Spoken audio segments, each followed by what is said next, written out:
ಇನ್ನೊಂದು ಹಂತಕ್ಕೆ ಮುಂದಕ್ಕೆ ಹೋಗೋಣ. ಸರಿ, ನನಗೆ ಮ್ಯೂಚುವಲ್ ಫಂಡಲ್ಲಿ ಇನ್ವೆಸ್ಟ್ ಮಾಡೋಕ್ಕೆ ಇಂಟ್ರೆಸ್ಟ್ ಇಲ್ಲ.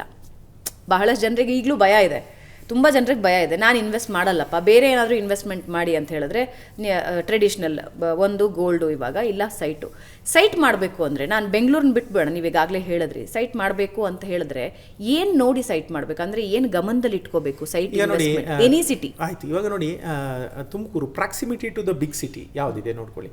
ಮೈಸೂರಿದೆ, ತುಮಕೂರಿದೆ.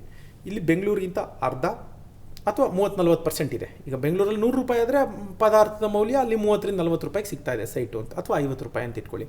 It is better to go to proximity, nearest proximity to the main city ಯಾವುದಿದೆ ಆ ಕಡೆ ಎಲ್ಲ ನೋಡಿ ಒಂದಷ್ಟು ಇನ್ವೆಸ್ಟ್ ಮಾಡೋದು ಒಳ್ಳೆಯದು.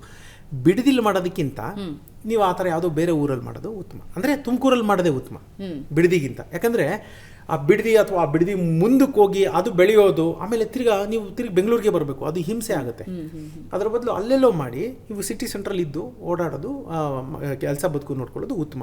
ಅಲ್ಲೆಲ್ಲೋ ಮಾಡಿದರೆ ಅದ್ರ ಮೌಲ್ಯನೂ ಹೆಚ್ಚುತ್ತಾ ಹೋಗುತ್ತೆ. ಮನೆ ಕಟ್ಟಬೇಡಿ, ಓನ್ಲಿ ಇನ್ವೆಸ್ಟ್ಮೆಂಟ್, ಖಾಲಿ ನಿವೇಶನಕ್ಕೆ ಮಾತ್ರ ಬೆಲೆ. ನಿಮ್ಗೊಂದು ವಿಷಯ ಹೇಳ್ತೀನಿ, 10 ವರ್ಷ ಆಗೋಯ್ತು ಅಂತಂದರೆ ಆ ಸೈಟ್ ಬೆಲೆ 1 ಕೋಟಿ ಇದ್ದಿದ್ದು 2 ಕೋಟಿ ಆಯಿತು ಅಂತ ಇಟ್ಕೊಳ್ಳಿ. 2 ಕೋಟಿ ನಿಮ್ಮ ಮನೆಗೆ 0 ವ್ಯಾಲ್ಯೂ ಅಂತಾರೆ ನೀವು ಮಾರಕ್ಕೆ ಹೋದಾಗ. ಯಾರು ಕೇಳಲ್ಲ, ನೀವು 1 ಕೋಟಿ ಯಾಕೆ ಮನೆ ಕಟ್ಟಿರ್ತೀರ? I laugh at people. ನಾನು ಮಿಸ್ಟೇಕ್ ಮಾಡಿದ್ದೀನಿ, not that I have not done, I have done that mistake. 1 crore site ಇರುತ್ತೆ, 1 ಕೋಟಿ ಹಾಕ್ಬಿಟ್ಟು ಎಷ್ಟು ಬರುತ್ತೆ? 25,000, 30,000, 40,000 ಬಾಡಿಗೆ. 1 ಕೋಟಿಗೆ 40 ಅಂದರೆ 4% ಇಲ್ವಲ್ಲ. ನಾನು ಬ್ಯಾಂಕಲ್ಲಿ ಇಟ್ಟಿದ್ರೆ 7% ಬರ್ತಾ ಇತ್ತಲ್ಲ, 70,000 ಬಂದಿರೋದಲ್ಲ ನೋಡಿ. ಆಮೇಲೆ ಅಷ್ಟೆಲ್ಲ ಆದಮೇಲೆ ಈಗ 1 ಕೋಟಿನೇ ಇರೋದು ನಂದು ಬ್ಯಾಂಕಲ್ಲಿ. ಇವೊಂದು ನಾನು 70,000 ತೊಗೊಂಡು ಎಂಜಾಯ್ ಮಾಡಿದ್ರು 1 ಕೋಟಿನೇ ಇರೋದು. ಇಲ್ಲ, 1 ಕೋಟಿ ಇಲ್ವಲ್ಲ, ನಿಮಗೆ ವ್ಯಾಲ್ಯೂನೇ ಇಲ್ಲ. ಅವರು ನಿಮ್ಮ ಸೈಟ್ ವ್ಯಾಲ್ಯೂ ಮಾತ್ರ ಕೇಳ್ತಾರೆ. ಸೊ ನಿಮ್ಮ ಬಿಲ್ಡಿಂಗ್ ಮೇಲೆ ಹಾಕಿ ದುಡ್ಡು ಎಲ್ಲಾಯಿತು, ವ್ಯಾನಿಷ್ ಆಗೋಯ್ತಲ್ಲ.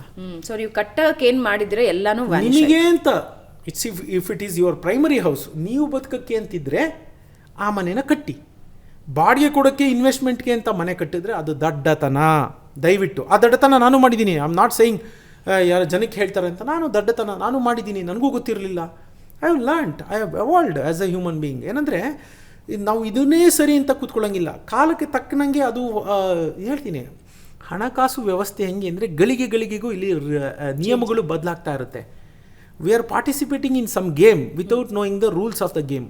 ಆವಾಗ what is the probability of winning that game? Okay.